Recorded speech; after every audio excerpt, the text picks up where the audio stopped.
नमस्कार, मैं हूं मोहम्मद आसिफ और आप देख रहे हैं एसपीएन 9 न्यूज़। पीएमओ का फर्जी अधिकारी बनकर घूमने वाला आखिर सच क्यों नहीं उगल पा रहा और नहीं बीजेपी उसकी सच क्यों नहीं बता पा रही है। इसके पीछे का बहुत बड़ा लॉजिक है जो आपको हमें समझना बहुत ज़रूरी है और हमारा सिस्टम कैसे कमज़ोर और लाचार है इसकी हकीकत और पर्दाफाश भी हो रहा है। क्योंकि किरण पटेल जिसका मैं जिक्र कर रहा हूँ वो बहुत चिंता का विषय है कि आखिर पीएमओ का फर्जी अधिकारी बना ही कैसे। वो गिरफ्तार हुआ, उसकी पत्नी गिरफ्तार हुई, उनका कनेक्शन कई सीएमओ से बताया जा रहा है और पार्टी का नाम बीजेपी ही है। क्या यही वजह तो नहीं है कि उसकी सच्चाई और हकीकत हमारे आपके सामने नहीं आ रही है? कौन है वो, आइए आपको बताते हैं, इस रिपोर्ट से समझिए। बहुत ही गंभीर मामला है। किरण पटेल अकेले के सामने एफआईआर क्यों, मेरा पहला सवाल यह है। उनके साथ अमित हितेश पंड्या, उनके साथ जय सितापरा, उनके साथ त्रिलोक सिंह, ये तीन और लोग थे। अमित हितेश पंड्या, वो, मैंने भी जर्नलिज्म किया तो मैं कह सकता हूं हम लोगों की बिरादरी से है। वो फुलछाप में, राजकोट में, एक जमाने में फुलछाप सौराष्ट्र में बहुत अच्छा न्यूज़पेपर हुआ करता था। आरएसएस से उनके संपर्क है, मोदी जी के खास हैं। फुलछाप में वो लिखते थे। उसके बाद मोदी जी जब सीएम बने तो उसको लेके आए और सीएमओ में पोस्ट देके बाकायदा तनख्वाह के साथ सीएम बंगलों में बैठ के काम करते थे, आज भी कर रहे हैं।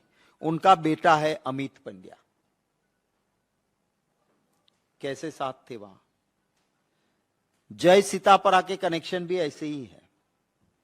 और एक तीसरा राजस्थान का त्रिलोक सिंह है। वहां के जो एसएचओ है मिस्टर गोहर, जहां पे एफआईआर होती है, ये तीन नाम उसी होटल में उसी साथ होने के बावजूद एफआईआर से गायब क्यों है?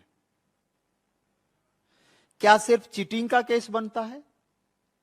Z+ सिक्योरिटी के साथ अगर कोई गलत तरीके से जम्मू कश्मीर के सेंसिटिव एरिया में पहुंच जाता है तो आप उसके साथ खिलाफ चीटिंग का मामला करोगे या देशद्रोह का होगा? कोई अखबार वाला थोड़ा इधर उधर लिखता है मोदी जी के खिलाफ तो देशद्रोह बन जाता है। ये उनके फैमिली मेंबर के साथ जो प्यार भरा टच मोदी जी का है, ये किरण पटेल के फैमिली के साथ, अगर वो 420 करने वाला था तो आईबी कहां थी? आपकी इंटेलिजेंस ब्रांच पता नहीं चलती थी कि ये आदमी ऐसा है? ये देश के गृह मंत्री के साथ उनकी सेल्फी है। हाँ, सेल्फी है उनका। ये जेपी नड्डा जी के साथ उसका पूरा परिवार है।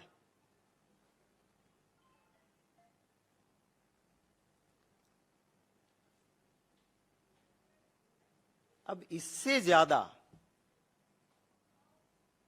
ज्यादा क्या हो सकता है? एक संगीन मामला है। इस छोटी मछली को कांटे में डाला जाता है कुछ बड़ा करने के लिए, बड़ा पकड़ने के लिए। क्या थी साजिश? कैसे वो Z+ के साथ जम्मू कश्मीर में और क्यों, क्या कर रहे थे? ये तीन लोगों का नाम क्यों नहीं है? बहुत सारे सवाल हैं।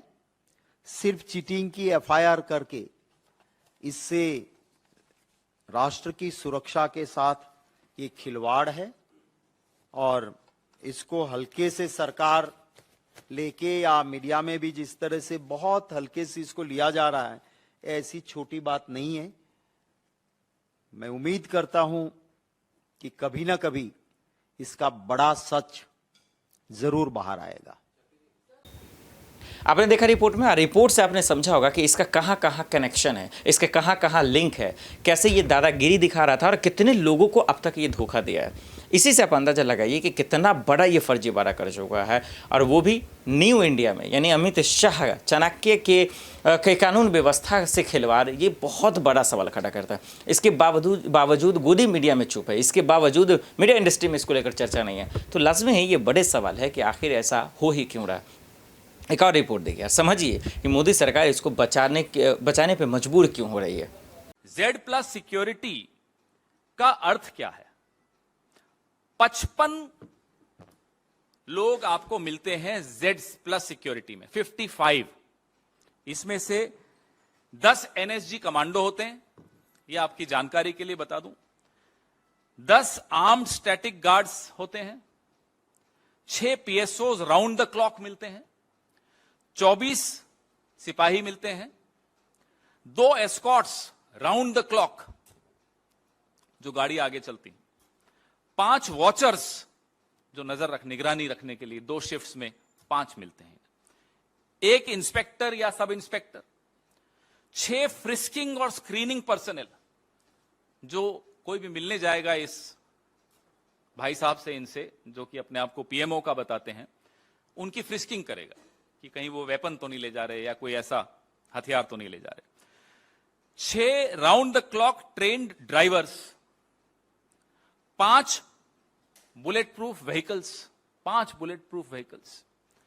इन सब का मंथली खर्चा अगर हम निकालें तो लगभग 33 लाख।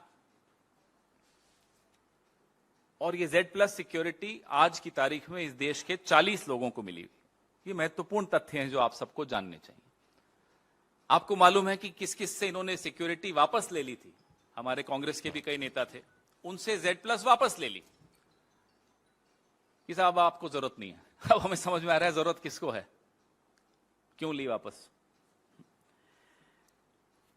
मान लेते हैं 1 मिनट के लिए, हालांकि ये गलत है, इस आदमी ने धोखाधड़ी की है, लेकिन चलो 1 मिनट के लिए मान लेते हैं कि ये वाकई PMO का था, मान लेते हैं हाइपोथेटिकली।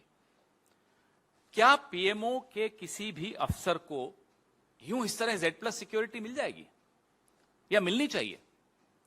क्या मिल सकती है? ये 3 अलग अलग सवाल हैं। क्या मिलनी चाहिए, क्या मिल जाती है, क्या मिल सकती है? नियमानुसार क्या मिल सकती है, परंपरानुसार क्या मिल जाती है? ये जानना आवश्यक है देश के लिए। हमारे सबके पैसे तो खर्च हो ही रहे हैं।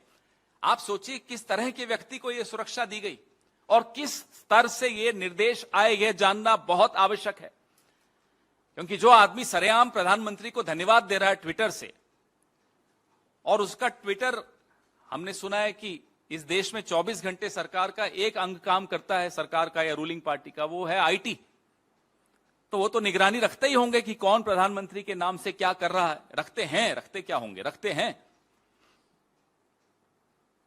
उन्हें नहीं मालूम पड़ा क्या हो रहा है, और अगर मालूम पड़ा तो क्या 5 महीने तक किया उन्होंने, बताएं जरा। Z+ सिक्योरिटी बिना दिल्ली से कोई कम्युनिकेशन गए कैसे मिली? सरकार वहां किसकी है, वहां किसका शासन चलता है? क्या वो गृह मंत्रालय से सीधे सीधे संबंधित शासन है या नहीं है? ये तो सबको मालूम है। फिर भी किसी को Z+ सिक्योरिटी मिल रही है तो या तो गृह मंत्री जी की नजर है ही नहीं, जो हो रहा है होने दीजिए, हमारा तो एक ही काम है, बार बार साबित करना कि हम चाणक्य हैं। सरकार में क्या हो रहा है, गृह मंत्रालय में क्या हो रहा है, कश्मीर में क्या हो रहा है, हमें कोई मतलब नहीं। हो सकता है इनका यही रवैया हो। अब ये व्यक्ति जब पकड़ा गया तो इनके वकील क्या कहते हैं कि भाई इनके साथ 2 लोग और थे जिन्हें छोड़ दिया गया। कौन थे भाई ये 2 लोग, और छोड़ कैसे दिया गया? प्रधानमंत्री के नाम का दुरुपयोग हो रहा है, आपने छोड़ दिया। ये चल क्या रहा है? माफ कीजिएगा, ये कौन से टूल किट का हिस्सा है? दोनों रिपोर्ट आपने देखा और दोनों रिपोर्ट देखकर आप समझ गए होंगे कि बचाने की मजबूरी ये है, क्योंकि इसका पोल खुल जाएगा, सच्चाई लोगों के सामने आ जाएगी और इसीलिए चाहते हैं कि बेहतर होगा, चुप ही रहते हैं। लेकिन ये सच नहीं है, यह गलत है, क्योंकि इसके खिलाफ आवाज़ उठनी चाहिए। लोगों को ज़्यादा से ज़्यादा समझ में आना चाहिए कि इतना बड़ा धोखाधड़ी कैसे हुआ। और ये खास करके सोचिए, श्रीनगर, जम्मू कश्मीर जैसे इलाके में कितने संतों को ये धोखा दे चुका है। अब देखना पड़ेगा कि आखिर ये सच उगलता कब है, लोगों के सामने सच कब आता है और कोर्ट इनको कब तक कितने दिन का सजा सुनाता है। देश दुनिया की बड़ी खबरों के लिए देखते हैं SPN9 न्यूज़।